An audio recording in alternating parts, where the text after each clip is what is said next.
जय हिंद, आप देख रहे हैं लाइव टाइम्स। आपके साथ मैं हूं वंदना सोही, मेरे साथ है राजेश जी। झूठ की दुकान पाकिस्तान, जी हां, इसलिए कहा जा रहा है क्योंकि सेना की ओर से तो लगातार बताया जा रहा था कि पाकिस्तान की ओर से कितना झूठ बोला गया, क्या प्रोपेगेंडा फैलाया जा रहा था। लेकिन आज खुद प्रधानमंत्री नरेंद्र मोदी जब आदमपुर एयरबेस पहुंचे तो वो तस्वीरें सामने आई जिसमें पाकिस्तान को पूरी तरह से बेनकाब कर दिया, क्योंकि वहां S-400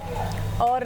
MiG-29 जिसको लेकर पाकिस्तान कह रहा था कि उसने डिस्ट्रॉय कर दिया है, वो पूरा सही सलामत वहां पर दिखाई दिया। एक तरफ जवानों का जोश बढ़ाया प्रधानमंत्री मोदी ने, तो दूसरी ओर पाकिस्तान को भी बेनकाब किया। 10 मई को वो प्रेस कॉन्फ्रेंस हुआ था पाकिस्तान की आर्मी की तरफ से, जहां उन्होंने बहुत बड़े बड़े दावे किए थे। उन्होंने कहा था कि हमने भारत के बहुत सारे एयरबेस को बर्बाद कर दिया है, हमने MiG-29 को बर्बाद कर दिया है, हमने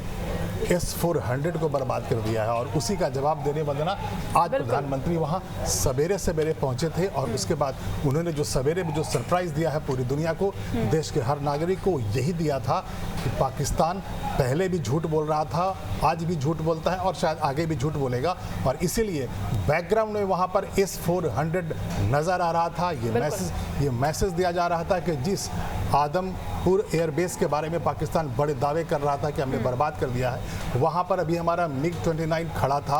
हमारा S-400 खड़ा था, और ये बता रहा था दुनिया को कि पाकिस्तान एक ऐसा कंट्री है जिसके हुक्मरान, जिसकी आर्मी कभी सच नहीं बोलते हैं, हमेशा से वो गलत बातें फैलाते हैं, अफवाह फैलाते हैं। और यही साबित किया आज प्रधानमंत्री नरेंद्र मोदी ने आदमपुर, जालंधर के आदमपुर एयरबेस पर जाकर। बिल्कुल, इसके साथ ही उन्होंने कहा कि हिंद की सेना ने जो कोऑर्डिनेशन दिखाया है और भारत माता की जय के नारे वहां पर लगाए गए, उन्होंने कहा कि पाकिस्तानियों को नींद नहीं आती जब वो भारत माता की जय सुनते हैं। ये पहले भी हुआ है। देखिए, ये बात अब तो नींद आने की भी नहीं है, बहुत पहले हमने पहले से ही देख लिया है कि वहाँ के तो नेता ही, वहाँ के MPs ही वहाँ नेशनल असेंबली में रोते थे, वहाँ अल्लाह से गुहार लगा रहे थे कि हमें भारत के कहर से बचाओ, और वो कुछ गलत नहीं कर रहे थे। सबसे पहले जब भारत ने जब एयर स्ट्राइक किया था तो उस वक्त 9 लोकेशंस पर हमने एयर स्ट्राइक किया। वहाँ पर हमने मुर्दके में किया, बहावलपुर में किया, और जो आतंकवाद का जो हेडक्वार्टर्स पहले वहाँ खड़ा था सबको हमने बर्बाद किया। लेकिन जब पाकिस्तान की तरफ से ड्रोन्स आने लगे और जो भारत और पाकिस्तान के बीच में जो इंटरनेशनल बॉर्डर है, LOC है, जो सीमावर्ती ज़िले हैं, जब रात में और पूरी रात उधर से ड्रोन्स मारे जाने लगे पाकिस्तान की आर्मी की तरफ से, तो हमारे एंटी मिसाइल सिस्टम्स ने, एंटी ड्रोन सिस्टम ने चुन कर हर ड्रोन को मार गिराया, और भारत की तरफ बिल्कुल ना के बराबर थोड़ी सी भी बर्बादी हुई, ना के बराबर बर्बादी हुई। और इसीलिए पाकिस्तान बौखला गया था, और तब 10 मई को वो झूठ का प्रेस कॉन्फ्रेंस करना पड़ा पाक आर्मी को, अपना चेहरा बताने के लिए, छुपाने के लिए, बताने के लिए कि नहीं, हम तो बहुत अच्छे आर्मी वाले हैं, हमने तो बहुत मार गिराया है, उधर भारत की तरफ बर्बादी कर दी है, पूरा का पूरा एयरबेस बर्बाद कर दिया, बहुत सारे एयरबेस को बर्बाद कर दिया। जिस दिन एयर स्ट्राइक की गई थी उसी दिन 25 मिनट का जो वो सेगमेंट था जिसमें पूरी तरह से पाकिस्तान थर्रा गया था, उसके बाद भारत ने जिस तरह से जवाब दिया, जो ड्रोन वहां से आ रहे थे उनको नष्ट किया, डिफेंस भी किया अपना, और इसके साथ ही पाकिस्तान को जवाब भी दिया। इसके साथ ही ये भी हम कह सकते हैं कि जो प्रधानमंत्री मोदी ने बताया कि अब जो हिंद की सेना है उससे पाकिस्तान को ये समझ में आ जाना चाहिए कि जो आतंक के आका वहां पर बैठे हैं, जिसकी सरपरस्ती में बैठे हैं पाकिस्तान, वो उन्हें बचा नहीं सकता है। पाकिस्तान के किसी भी कोने में आतंकवादी छुपे होंगे तो हम घर में घुसकर मारेंगे। हर दिन प्रधानमंत्री यही बात कह रहे हैं। आज भी उन्होंने आदमपुर एयरबेस पर जब वहां पर उन्होंने सैनिकों का संबोधन किया था, उनको जब संबोधित कर रहे थे तो वो यही कह रहे थे कि अगर दोबारा हमला होता है, यानी हमने आतंकवाद की जमीन को हमने बर्बाद किया है, हमें पाकिस्तान की आवाम से कोई मतलब नहीं है, हमें वो हमारे दुश्मन नहीं है, हम पाकिस्तान की आर्मी के इंस्टॉलेशंस पर हमला नहीं कर रहे थे, हम तो पहले हमला कर रहे थे जो आतंकवाद की फैक्ट्रीज है हम उन पे कर रहे थे। तो आज भी प्रधानमंत्री ने कहा, पहले देश के नाम जो उन्होंने संबोधन किया था कल, वहां भी यही कहा कि अगर आतंकवादी हमला होता है भारत पे दोबारा, तो हम फिर से पाकिस्तान पे हमला करेंगे, एयर स्ट्राइक करेंगे, और ऐसी मार मारेंगे कि जो भी वहां थोड़ी बहुत और भी अगर जमीन आतंकवाद की बची कुछ रह जाएगी तो हम उसे फिर से मिट्टी में मिला देंगे। और इसीलिए पाकिस्तान बौखला गया है। आपने कहा कि पाकिस्तान गुहार लगा था, वो तो शुक्र मनाइए पाकिस्तान का कि वो अमेरिका के पास दौड़ा भागा गया कि आप हमें भारत के कहर से बचाओ, और अमेरिका के राष्ट्रपति डोनाल्ड ट्रंप ने बीच बचाव कर दिया, और उसके बाद सीज फायर हो गया। और सीज फायर कोई उनके शर्तों पर नहीं हुआ था, उनके DGMO यानी कि director general of military operations Pakistan ने पहले DGMO भारत को फोन किया और ये कहा कि हम सीज फायर करना चाहते थे। यही भारत के प्रधानमंत्री ने आज फिर कहा कि वो हमारे पास खुद आए, गिड़गिड़ाते हुए आए कि आप अब इस लड़ाई को रोक दो, हम पर हमला ना करो। अभी भी देखना है कि पाकिस्तान सुधरता है या नहीं। पाकिस्तान ने तो खुद कहा कि उसका नुकसान हुआ है, तभी तो IMF से उसने जो कर्ज लिया है वो एक बार फिर से उसको मिल पाया है। इसके साथ ही पाकिस्तान उसी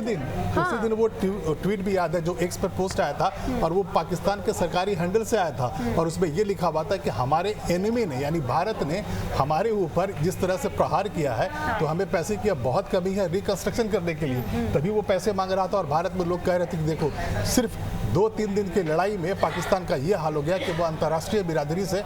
कटोरा लेकर भीख मांग रहा था। एक और बात जो गीदड़ भक्की पाकिस्तान की ओर से बार बार दी जाती थी, न्यूक्लियर को लेकर जो ब्लैकमेलिंग वो करता था, उसको लेकर भी PM मोदी ने जवाब दे दिया है कि ये धमकियां यहाँ नहीं चलेंगी, क्योंकि भारत ने एहसास करा दिया है कि हमारी धमक क्या है और पाकिस्तान सामना नहीं कर सकता, मुकाबला नहीं कर सकता। पिछले 2-3 दिनों से प्रधानमंत्री यही बात कह रहे हैं, मुखरता से कह रहे हैं कि न्यूक्लियर ब्लैकमेलिंग भारत बर्दाश्त नहीं करेगा। यानी अगर पाकिस्तान के हुक्मरान ये कहते हैं, वहाँ के प्रधानमंत्री, वहाँ की सेना अगर कहती है कि हम न्यूक्लियर स्टेट है, हमारे पास एटम बम है और ज़रूरत पड़ेगी तो हम न्यूक्लियर बॉम्ब भी चला सकते हैं, तो वो कोई धमकी ऐसी है जिसे अब भारत बर्दाश्त नहीं करेगा। और आज भी प्रधानमंत्री ने कहा है, कल भी यही कहा था, यानी कि अगर आप हमें न्यूक्लियर ब्लैकमेलिंग करने की कोशिश करोगे तो हम नहीं डरेंगे और हम फिर से एयर स्ट्राइक करेंगे। पहले हमने उरी हमले के बाद सर्जिकल स्ट्राइक किया, पुलवामा के हमले के बाद हमने बालाकोट में एयर स्ट्राइक किया और पहलगाम में जो निर्दोष लोगों को, जो टूरिस्ट को मारा गया था, उसके बाद हमने,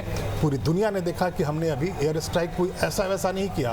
75 वर्षों के इतिहास में पाकिस्तान के ऊपर इस तरह का हमला नहीं हुआ था, जैसे हमने चुन चुन कर आतंकवाद का हर हेडक्वार्टर, चाहे वो जैश ए मोहम्मद का हो, चाहे वो लश्कर ए तैयबा का हो, हमने हर हेडक्वार्टर को तबाह किया और उसकी तस्वीरें पूरी दुनिया ने देखी। बिल्कुल राजेश जी, मुझे लगता है कि 2 गलतफहमियां पाकिस्तान को अपने दिमाग से निकाल देनी चाहिए। एक तो ये कि जो सीज फायर वो सोच रहा है ना कि इसके बाद अब कुछ नहीं होगा, भारत ने बता दिया है कि गुस्ताखी अगर दोबारा करने की कोशिश की तो ऑपरेशन सिंदूर जारी है और इसे लेकर प्रधानमंत्री ने कहा कि ये तो हमारी नीति, हमारी नीयत और हमारी जो निर्णायक क्षमता है उसकी त्रिवेणी है। आप ये मत समझिए कि हम शांत हो गए हैं, क्योंकि संयम हमारा चरित्र है, लेकिन जब धर्म की बात आएगी तो हमारी परंपरा रही है कि हम शस्त्र उठाना जानते हैं। यही जब हमारी सेना की जब प्रेस कॉन्फ्रेंस हो रही थी तो उन्होंने यही कहा कि हमारा जो मकसद था वो ये था कि हम आतंकवाद की जमीन को मिटाना चाहते हैं, वो हमने हासिल कर लिया। हमने आतंकवाद पे कड़ी चोट लगाई है, लेकिन अगर पाकिस्तान दोबारा ऐसी हिमाकत करता है, वहाँ जो आतंकवादी जो बचे हुए हैं, जो आतंकवादियों के आका कहीं छुप गए हैं, बिल में छुप गए हैं, अगर दोबारा आकर के रीग्रुपिंग करते हैं,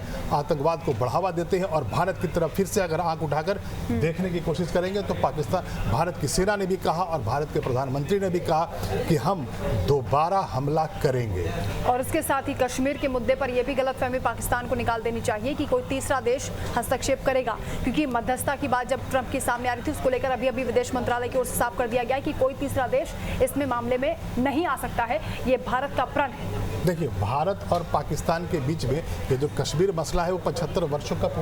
पुराना है, 1947 से चला आ रहा है और भारत हमेशा से यही कहता रहा है कि कश्मीर हमारा आंतरिक मामला है, हमारा खुद का हिस्सा है, हमारा इंटीग्रल पार्ट है और इसमें दुनिया के किसी भी देश को, चाहे वो अमेरिका हो, रूस हो, चाइना हो, कोई भी अगर मध्यस्थता करना चाहता हो तो उसकी जगह नहीं है। और ये भारत की ये पॉलिसी है जो अलग अलग सरकारों के साथ चलती आ रही है। हाँ, ये जरूर है कि अभी और वो भी एक ऐसा मुल्क जिसको ये मालूम नहीं कि कितने साल पुराना ये विवाद है, जो 1000 साल पुराना बता रहे हैं। डोनाल्ड ट्रंप बोल रहे हैं कि 1000 साल पुराना मसला है। जी नहीं, वो सिर्फ 75 वर्षों का इतिहास रहा है इसका। और भारत हमेशा से कहता रहा है कि हम आपस में बातचीत करके अगर कोई मसला है तो, हालांकि मसला तो सिर्फ इतना ही है कि हमारे कश्मीर का आधा जो हिस्सा है, जिसे हम POK कहते हैं, पाकिस्तान ऑक्युपाइड कश्मीर कहते हैं, हमें पाकिस्तान से वापस लेना है। और इसलिए प्रधानमंत्री ने आज भी कहा है कि अगर बात होगी तो बात आतंकवाद पे होगी और POK पे होगी। इसका मतलब ये है कि हम अगर बात करेंगे तो हम ये कहेंगे कि आप हमारा हिस्सा कश्मीर का जो और एक और इशारा यहाँ पर ट्रेड को लेकर जो ट्रंप की ओर से कहा जा रहा था उसको भी जवाब दिया गया है कि ट्रेड पर कोई बातचीत पाकिस्तान से अब नहीं होगी। जी हाँ, केवल आतंकवाद पर और POK पर बात। वो हीरो बन रहे थे डोनाल्ड ट्रंप, कह रहे थे कि हमने तो दोनों को धमका दिया है कि हाँ, आप अगर आप तनाव नहीं कम करोगे, आप एक दूसरे पर फायर को आप सीज फायर नहीं करोगे तो हम आपसे ट्रेड नहीं करेंगे, जबकि ऐसा कुछ है नहीं। भारत ने अपनी शर्तों पर हमला किया, भारत जो चाहता था उसने भारत ने कर दिया, हमारे पास बचा ही नहीं था। हमने तो पहले दिन की ही स्ट्राइक में जो हमने स्ट्राइक किया था, हमने आतंकवाद के सारे अड्डों को खत्म कर दिया था, तो हमारा तो मकसद ही वही था, तो हमारा काम पूरा हो चुका था। लेकिन बाद में वो जो 2-3 दिन का जो आया जिसमें कॉन्फ्लिक्ट दुनिया ने देखा, उसमें हो ये रहा था क्योंकि हमने बम बरसाए थे उन आतंकवादियों के अड्डों पर, तो पाकिस्तान बौखला गया था और उसकी सेना ने हमारे इलाके में ड्रोन्स भेजे थे और 300 से 500 ड्रोन्स हर रात आ रहे भारत कभी भी युद्ध के पक्ष में नहीं रहा और मानवता को पहले सर्वोपरि रखता है भारत, और इसीलिए ये जो सीज़फायर की बात थी वो सामने आई, और क्योंकि भारत ये समझ गया कि पाकिस्तान का जो अब नुकसान हुआ है उससे ज़्यादा वो झेल नहीं पाएगा, और जब वो गिड़गिड़ाकर सामने आया, माफ़ी मांगी और ये कहा कि दोबारा इस तरह की हिमाकत नहीं करेगा, तो माफ़ कर दिया भारत। माफ़ कर दिया भारत ने, बड़े भाई की तरह दिल दिखाया। आखिर पाकिस्तान तो भारत से ही कट कर निकला था, तो भारत ने बड़ा दिल दिखाया, बड़े भाई की हैसियत से ये कह दिया कि ठीक है, अगर तुम आतंकवाद को बढ़ावा नहीं दोगे तो हम अब हमला नहीं करेंगे। अब एक ही चीज़ देखना है हमें, यही इंतजार करना है कि क्या पाकिस्तान सुधर जाता है या दोबारा हमले करता है। बिल्कुल, ये आखिरी चेतावनी पाकिस्तान को है इस सीज़फायर के रूप में। पाकिस्तान इस बात को समझ ले, क्योंकि प्रधानमंत्री मोदी कह चुके हैं कि ये जो ऑपरेशन सिंदूर है ये खत्म नहीं हुआ है, बल्कि ये न्यू नॉर्मल हो चुका है, यानी आने वाले वक्त में जब भी जरूरत पड़ेगी इसी तरह से और भी घातक रूप से पाकिस्तान को सबक सिखाया जाएगा। इसलिए पाकिस्तान इस बात को दिमाग में बिठा ले कि भारत की तरफ दोबारा इस तरह की काराना हरकत करने की हिमाकत ना करे। इस पर हम आगे भी बातचीत करेंगे। फिलहाल के लिए इतना ही। जय हिंद।